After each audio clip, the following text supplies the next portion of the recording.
What is up, everyone? Welcome back to CageChat MMA. We're here, of course, to talk about UFC 283. The UFC has landed back in Brazil for the first time in about 4 or 5 years. Of course, the last time they went to Brazil was at the start of the pandemic. It was, in fact, the first card without fans, if you remember. And the final one before the break in March 2020, of course, between Oliveira and Kevin Lee, I believe it was, if I'm not mistaken. And again, Oliveira got the win via submission, of course, on his way out towards the title run. And we've landed back in Brazil, in Rio de Janeiro, of course. And it feels like the first time the UFC is back. It feels like the first event of the year. Obviously, last week we had Strickland versus Imavov at the Apex, but that didn't have the buzz. Because obviously this week we knew we had the UFC 283 coming up. Vacant light heavyweight title on the line after, of course, in December, Blachowicz and Ankalaev fought to a draw, which meant that the title didn't get reinstated with a name. The champion has no name in the light heavyweight division. And of course, we've got Brandon Moreno versus Davison Figueiredo for the first time in UFC history that fighters have gone on to fight for a fourth time. And in my opinion, that should be the main event, but it isn't. So it's a buzzing card. Of course, the main card looks fantastic. I'm going to break it down. But make sure to hit that subscribe button also. And of course, make sure to follow us on social media, Facebook, Twitter, TikTok, etc. All at CageChat MMA. So make sure to get involved with all those. And let's get into it. Of course, UFC 283, Glover Teixeira versus Jamahal Hill. Now, if you remember, as we just said, back at 282, we had the whole Ankalaev-Blachowicz trouble where obviously they fought to a draw. Many thought that Ankalaev should have won, but that meant the title didn't get passed over. Of course, prior to that, Yuri Prohaska was the champion after defeating, of course, tonight's competitor in Teixeira back at 275 in Singapore. He's injured, he's out, had to relinquish the belt. Now, Glover Teixeira should have probably been in the fight between Blachowicz and Ankalaev. They should have been in the mix, but of course, they were trying to get him against Ankalaev, and that didn't work. So he ended up getting them, the UFC made Ankalaev versus Blachowicz, and that meant, the UFC had to move on. And Teixeira missed out, unfortunately, but he's back. And unfortunately, again, for him, things worked out in a perfect scenario.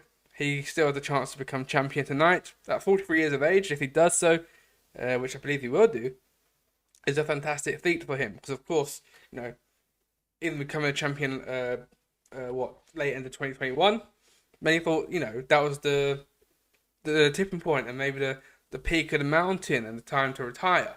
But he stayed in there. He looks healthy, he looks sharp. He still looks competitive, which is what, this sport's about at 43 years of age. He doesn't look like he needs to retire right now. And it's going to be interesting what we see of him tonight, especially fighting in Brazil, in his home nation, against the number 7 competitor in Jamahal Hill, who's coming into this bout with some good momentum under him. But if you remember when he spoke to Ariel Helwani, he's using this as a bit of a parameter to how good he is in this division, where he is at in this division. Of course, you have got Ankalaev, you've got Anthony Smith, you've got Paul Craig who's fighting tonight, Johnny Walker. You've got Ankalaev at the top of the division, Prohaska at the top of the division. It's a very good division at the moment. It's a very strong division at light heavyweight. There's a lot of competitors there. Alexander Rakic, of course, I'm forgetting. But Jamahal Hill wants to see where he's at. But he's going into enemy territory tonight. And it's going to be a very interesting battle, in my opinion. Let's have a look at the tape. Of course, 33-8 against 11-1. So the amassed experience is in favour of Glover Teixeira. He's had 3 times as many wins, let alone fights as Jamahal Hill. Pardon me. Hill does have a 2-inch reach height advantage and a 3-inch reach advantage. And of course, he's only 31 years of age. He's still in the prime of his career, whereas Glover Teixeira's at the latter stage of his career, let's say. But, we look at Jamahal Hill's sort of last 5 fights. He's fought Thiago Santos, finished him, finished Johnny Walker, finished Jimmy Crute. Prior to that, got submitted by Paul Craig. And then prior to that, finished OSP. So he has got 4 finishes in the last 5 fights. 4 impressive finishes as well, especially the Johnny Walker one was impressive. But they're not up against the upper echelon of this division, not against an Ankalaev, the Blachowicz, a Rakic, a Teixeira, Prohaska. So this is the biggest test of his career so far. And it's going to be interesting where he's at. And of course, should he win tonight, I believe it becomes the first Contender Series champion as well. So I know the UFC will want to see that. They want that first Contender Series champion. The race is between probably him and Sugar Sean O'Malley right now, you'd imagine. Off the top of my head, I can't think of who else right now is in that sort of position where they've been on the Contender Series and coming up to fighting for a title. But yeah, it's a good fight. It's a very good fight. It's a very interesting fight. When it was made, of course, the night of Blachowicz live, you're thinking, okay, this is an interesting one. And I've got a bit of a bold prediction. Well, it might not be a bold prediction. I think Glover Teixeira wins, but I can also see him retiring in the octagon.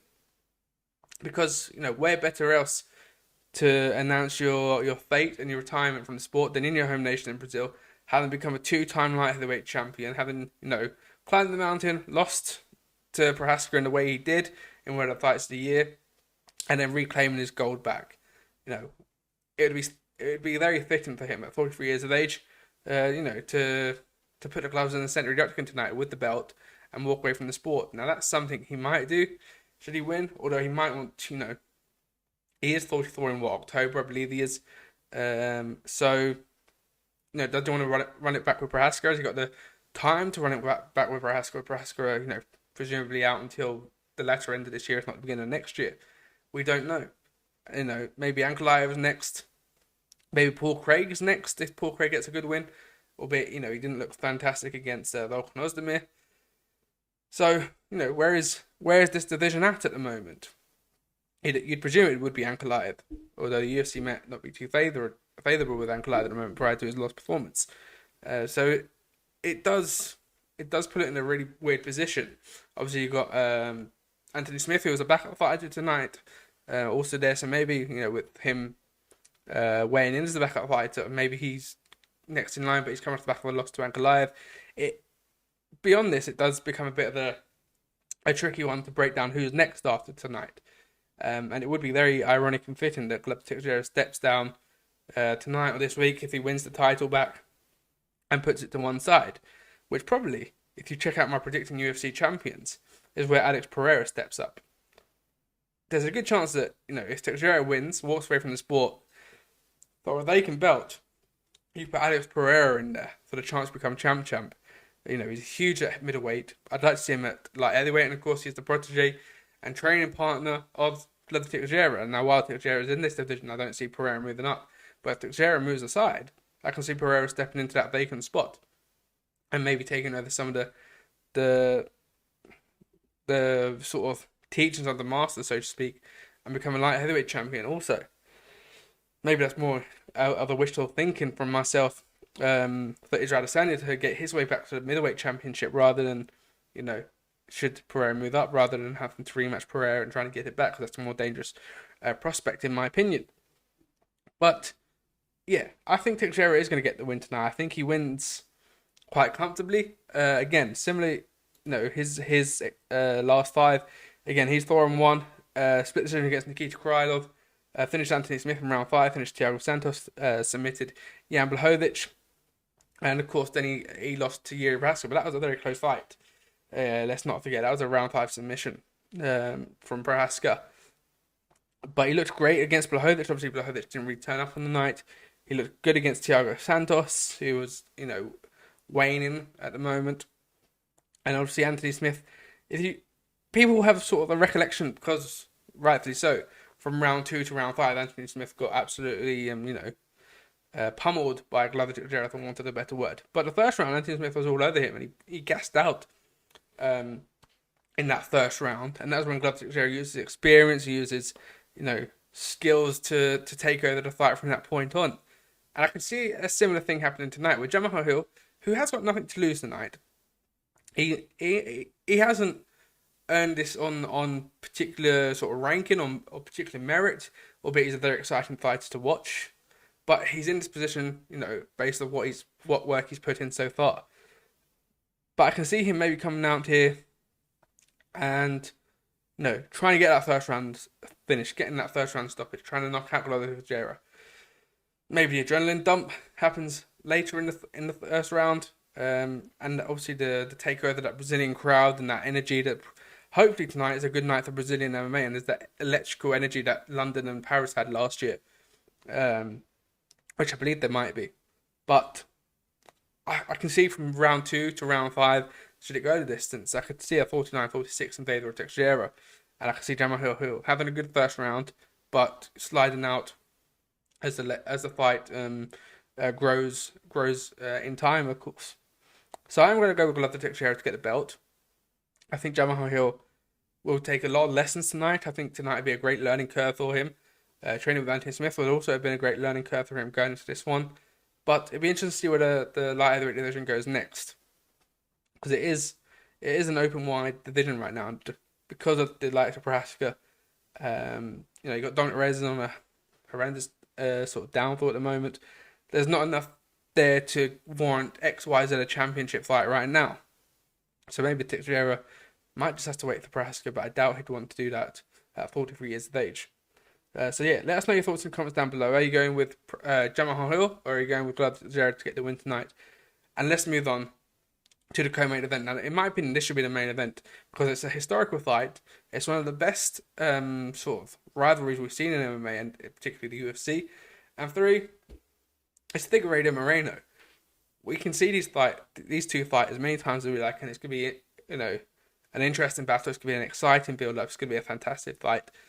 These two just, when it comes to sport and mixed martial arts, these two just blend beautifully. Now, let's not forget, this fight was originally made to, save pretty much pay-per-view. 256, let's not forget. Devin Figueiredo. And also, let's not forget Brandon Moreno, I believe. 3-week turnaround back at 256 in December 2020. And they put a fight onto a draw. Now, one of those had a point deduction. I think it was Figueiredo, which would have taken it to a decision his way. But fortunately, it didn't. And we got the rematch back in June of 2021, where Brandon Moreno submitted Devin Figueiredo. You're thinking, okay, we've got a new champion, a new era in Brandon Moreno. He's this lovable character, very friendly guy, loves his Lego. And he's really easy to get behind. Obviously, I believe Mexico's first champion. They've had Mexican-born champions, but not Mexican-represented champions in the UFC. I believe that's correct. But of course, he then lost that fight, lost that belt in the trilogy to Figueiredo over a decision, the 5-round war. Obviously, then Brandon Moreno then sort of stinted out and took on CageChat France for the interim back in June, July, was it? 30th of July back at UFC 277.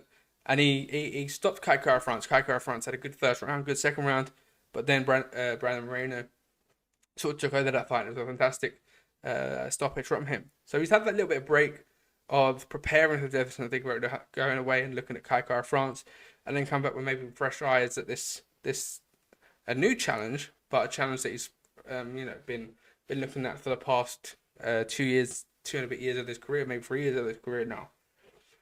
And it's a really interesting fight. It should have been the main event because, again, as you mentioned, it's the first time we've had a fourth bout between two competitors.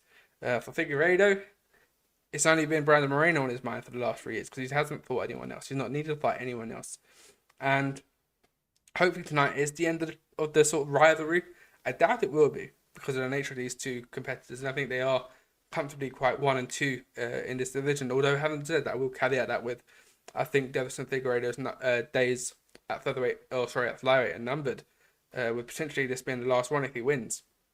Maybe even if he loses, he moves up to bantamweight. It'd be a good reason to, because if you remember, on Wednesday he looked absolutely ripped, trying to weight cut down to 125. Of course, he made it quite comfortably. He made it look easy. I don't want to say easily, but there was no sort of panic or worry that he was going to miss weight on Friday, which was fantastic to see, because there was a little bit of thought back in my mind, because obviously he missed weight against Joseph Benavidez back in the beginning of 2020. So I'm looking forward to this fight. Again, it is co-main, and it should have been main event, but to look at the tape, 21-2-1 against 26-2, 2-inch height advantage there for Brandon Moreno, 2-inch reach advantage also, and of course he's not even hit the peak of his powers yet. Brandon Moreno, 29 years of age, obviously Figueiredo 6 years older, which might have something to come into it. I don't know where Brandon Moreno is at in his career. Obviously, we've seen him at his peak the last 3 years when he's been in his championship run. But is he coming towards, is he over that hill now going into tonight? Especially having to rethink and rewatch Brandon Moreno clips. Where's the motivation now? Of course, the motivation is, to become the outright winner, because obviously it's 1-1-1 in all the columns at the moment. But, Moreno's coming in as the interim champion. He wants his belt back that he lost from Figueiredo, so he might have that little bit of extra motivation. But it's going to be very interesting tonight. Obviously, Figueiredo's not hasn't seemingly been training with Henry Cejudo for this one, which he did for the third fight, which he won also. So where he's training with that, and of course, it's Figueiredo's first time in a long time that he hasn't fought in Brazil, and he's taken that belt back home. And of course, he's not been there's not been a UFC in Brazil since he's been champion. So this is a bit of a homecoming for him.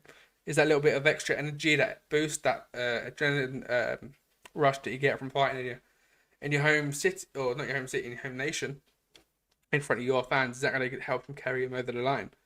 I'm so glad this fight isn't in the Apex. So if this was in the Apex, you'd have to cry. But the fact that it's in Rio de Janeiro, on a card like this, on a potential night like this for Brazilian MMA, it really does pique my interest. And I do think it's the fight of the night. I low-key want to go for Moreno to cause the upset, but whoever wins this one, I think this is a fight we can all enjoy. And it's a fantastic way to start 2023, isn't it? And again, a lot of people have forgotten, Moreno is interim champion. There's two champions on the, stepping in there tonight, of course, for the undisputed flyweight championship. But even that has just added that little bit of extra spice to this fourth contest between the two competitors. So prediction-wise, I'm going to go with the Brazilian, Figueiredo. I think he gets the job done and gets, that little bit of extra buzz, that extra 10% fighting in front of his fans and his crowd. But these two are very closely linked together, and it's going to be interesting to see what happens next. Let's hope they don't fight to a draw, or there's a no contest or a disqualification, so we have to go for it a fifth time, because this division does need to get moving. You got Matheus Nicolau, you got Pantoja in there, you got Kai France needs to bounce back. He's fighting, or was fighting, Perez. It was scheduled to fight Perez. Obviously, Kai France is injured in 284 in Perth. So let's see where this division can move on to now. So obviously, as a British fight fan, you'll see Mohamed Mokaev, fighting for the title within the next 12 months, so he can become the youngest UFC champion. So really, the division needs this one to move on. So we'll see. But yeah, I'm gonna go with Figueiredo. But I won't be upset if Brandon Moreno gets a jump done also. Now, maybe the people's main event in this one, I'm not too sure. Maybe the co-main is people's main event. But Gilbert Burns, this is Neil Magny, of course. Gilbert Burns is a very much loved fighter and character in this sport. Very friendly, very warm. Pretty much been, was punch two away from becoming the welterweight champion against Kamaru Usman, of course, in that first round in the Apex. Was phenomenal, but of course the then champ reigned supreme when he came back out for that second round and sort of showed him who's boss in a respectful way. But Gilbert Burns and Neil Magny is a fantastic fight. Of course, there's a lot of talk between Burns and Masvidal going into this one. Masvidal seemingly, not interested in that fight. Probably doesn't see Gilbert Burns as the name or the sort of motivation that Masvidal requires to fight currently. But Gilbert Burns is a live dog. He's a fantastic contender. He's currently fifth in the rankings. We'll take a look at the rankings after the Taylor tape. But it's a very good fight, and it's a very interesting fight. And, we will switch to the Taylor tape now. 20-5 against 27-10. Neil Magny with an array of experience. 6'3" versus 5'10". So, again, huge height advantage there for Gilbert Burns. Sorry, for Neil Magny, let's say. And he's also got a 9-inch reach advantage also, which is huge for Neil Magny. Which, when doing the research of this fight, does put it into, question, what is the game plan for Gilbert Burns? Now, obviously, Gilbert Burns recently is coming off of huge fights against Stephen Thompson. He got a good win against Stephen Thompson. And, of course, coming off that loss against Hamzat Chimaev, which was fight of the year. Let's not forget one of the fights of the year. UFC 273 was fantastic. He was a bit out of his depth in the third round, but came back, in the second and third rounds and sort of showed Hamzat Chimaev that you can't run through everyone in this division. and Chimaev, equally said he maybe took that fight a little bit light, and you can't take it light against Gilbert Burns. But prior to that, he did beat Stephen Thompson. Prior to that was a title shot, but of course he beat Tyron Woodley, Damian Maia. So tonight's fight is an interesting one in terms of what his game plan is. I'll imagine him as the shorter guy with a shorter reach. He's going to try, he has got fantastic jiu-jitsu, he has got fantastic wrestling. We see him trained in I think it's Killcliff he trains at, doesn't it? Yeah, Killcliff, formerly Sanford MMA. And, he has got the capability to hopefully get Neil Magny up against the cage. Neil Magny trying to dictate the outside of that octagon, using his length and his reach, probably going for some calf kicks and leg kicks and using those striking. But if Gilbert Burns can get inside of those, push that sort of distance and reduce that distance between the two, get a takedown and then hit some ground and pound or try for a submission, I can see Gilbert Burns getting the victory that way. And this fight's more intriguing knowing those differences in height and reach, because it does add that little bit of factor, especially as a short guy myself. It's quite intriguing to see how the short guy goes against the taller guy and what his sort of game plan is. But I do think Gilbert Burns, he's certainly been there with a high level, higher caliber of opposition. Of course, Neil Magny coming off the win against Daniel Rodriguez, Darce choke back in November. So he has got his own, sort of repertoire and ability to submit people, which will be interesting to see. If Gilbert Burns is trying to take it to the ground, maybe I don't imagine him being sloppy, but maybe if he puts a foot wrong or digs when he should have zagged, then Neil Magny has the capability to pounce on that. Prior to that, he lost to Shavkat Rakhmonov, who submitted him. He's got wins over Jeff Neal, Max Griffin, Robbie Lawler, Anthony Rocket Martin, Jingliang Li. He's lost to Ponzinibbio and Chiesa. So again, he's been up and down. Not really been able to. He's 11th or 12th in the rankings currently. He's never really been able to push into that top 6, top 5. He's always fallen a shorter one, but he's never one to turn down a fight. Fighting Gilbert Burns in Rio is a very ballsy move, but a fantastic one as well.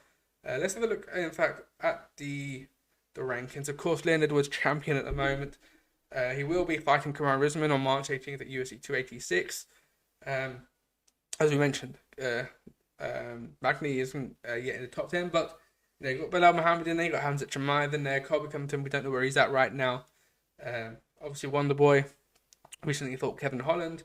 Sean Brady coming off his first loss against Belal Muhammad, let's not forget. So it's an interesting one. Obviously, Rakhmonov is fighting Jeff Neal, in fact, at 285 on March 4th in Vegas, let's not forget. So it's a busy division. Now, personally, I would like to see Masvidal versus Thompson at UFC 286. I think that card needs a bit of the spice of Gamebred on there, just because of obviously Gamebred and Leon being in the same building, etc. I'd like to see that just from a personal standpoint. Where's Hamzat Chimaev? Obviously, his last fight he missed weight by 9 pounds. So where is he at in this welterweight picture right now? Is he going up to middleweight? There was talk about Covington versus Chimaev on the London card, but that hasn't seemed to materialise. So it is a big night for Gilbert Burns. If he wins tonight, it's going to be interesting, because hopefully he gets to look up and gets to Belal Muhammad. Gilbert Burns versus Belal Muhammad would be an interesting fight, or him versus Covington. That would be the fight he'd be looking at, especially since he's already beat Stephen Wonderboy Thompson. But maybe he has to wait to see what happens between Jeff Neal and Rakhmonov, or maybe he accepts a Sean Brady fight. But it's an interesting place and an interesting point in this welterweight division. Of course, if Leon Edwards does in fact beat Kamaru Usman in that third fight, that does sort of freshen up this division, because obviously Leon Edwards hasn't fought Covington, hasn't fought Masvidal, hasn't fought. Obviously he fought Belal Muhammad to a no contest. Let's not forget. But it freshens it up, whereas if Usman retains that or regains his belt, then of course he's thought Burns, he's thought Covington, he's thought a lot of those that have already fought for the title. So yeah, it would be interesting to see what happens to the welterweight picture. It's a good division to be looking out for this year, because there's a lot of upcoming talent, there's a lot of potential for different champions and titles to hand over and switch over, depending on what happens with Hamzat Chimaev predominantly. But it's an interesting one to look at nonetheless, and it's a good way to kick off the pay-per-view stretch with this fight. And again, it's the one fight I look at and go, I don't really know what's going to happen there. It's the one that gives me the most intrigue. Jessica Andrade is fighting Lauren Murphy at 135. Now, Jessica Andrade has been an interesting one because she's been keeping active, but she's been bouncing between weights, between strawweight and flyweight. So it's difficult to see where she's at. Of course, not so long ago, she fought with Valentina back at the start of last year, or 2021. Let's not forget. And she's then beat Cynthia Calvillo in the flyweight division, then submitted Lemos in the strawweight division, which probably would, in my opinion, would have put her in line next to Weili Zhang. But of course, she wants to stay active. She wants to be in between both divisions, be at the top of both divisions. And a win against Lauren Murphy would do just that. I think she's a bigger puncher than Lauren Murphy, but we saw what Lauren Murphy done against Miesha Tate. When Lauren Murphy can get in the zone and fight her fight, she's very good. And obviously, we don't know where Miesha Tate is at right now. Maybe more than likely towards the end of their career. But Lauren Murphy's a good test. She beat Joanne Wood by split decision. She got wins over Roxanne Modafferi, Andrea Lee. So she has beaten the big dogs of this division. She lost to Carmouche and, of course, Valentina herself. So, it's a good fight for her, for Jessica Andrade. But again, I think Jessica Andrade's home is at 115. And, she says that with a win tonight. Hopefully she can get Weili Zhang, which is interesting. Obviously, we now know that Grasso should be fighting Valentina Shevchenko also on March 4th on that John Jones card. So, again, we're in an interesting spot for the flyweight division. As I said in my hot takes and in my predicting UFC champions, I think Valentina isn't the champion towards the end of the year. I think she either loses her belt or passes it on when she becomes bantamweight champion. But make sure to check out our UFC fight, predicting UFC champions on YouTube for that one, and our MMA hot takes on YouTube, CageChat MMA for that one. But I think Jessica Andrade gets the job done, especially with it being in Brazil. And also, when she mentioned Weili Zhang, she wants it in Brazil. Now, maybe they get 2 cards here, depending on how tonight goes. Obviously, London got 2 cards last year because of the success of the first one. And with it being so long prior to the previous one, because of the pandemic, Dana said, I'll give you 2. So maybe Brazil gets the second one here. There's a good chance that Brazil go, 5-0 on that main card. Although I hope not for Paul Craig's sake and UK MMA's sake. But it could be a very good night.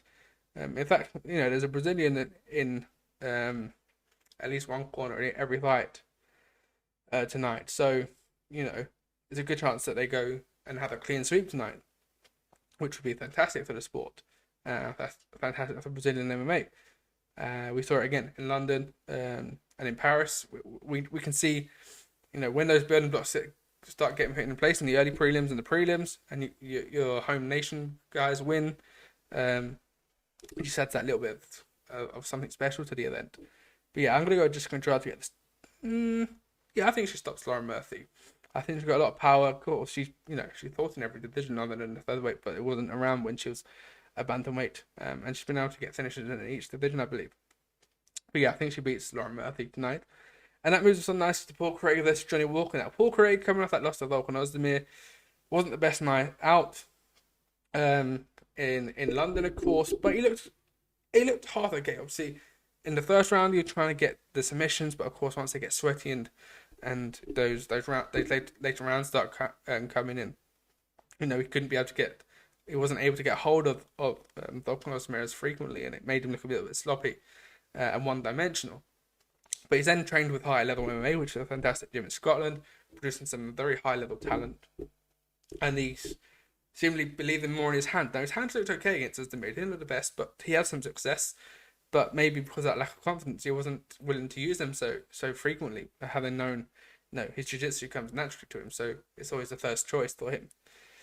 So it's going to be interesting to see what he does against Johnny Walker. Obviously, he isn't opposed to getting hurt. Paul Craig, he'd done it against Jamahal Hill, he'd done it against Nikita Krylov. He's obviously got a win against Shogun who retires tonight.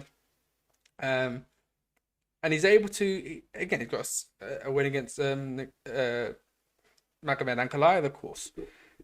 So, he's been up there with the best. And he's probably the best off his back right now with submissions. He's absolutely fantastic to watch. But again, it does take some damage to get there. And that's dangerous when you're up against a Jan Blachowicz and Alexander Rakic. Johnny Walker, because Johnny Walker can be expressive. He can be, very explosive on the feet. He can have those spinning wheel kicks and those jumping knees. And, obviously fighting out of SPG Island at the moment. He's a very fun fighter to watch also. So this is a big fight. Because if Paul Craig wins tonight and Jamahal Hill wins tonight, as we mentioned previously, there isn't an outstanding candidate for the next title shot other than when Yuri gets back, because obviously he will be, slide straight back into the title picture. But for the meantime, there isn't a guaranteed number one contender. And if Paul Craig wins tonight and Jamahal Hill wins tonight, obviously Paul Craig submitted Jamahal Hill within the last 2 years, so he can find himself in the title picture come the end of tomorrow or end of tonight.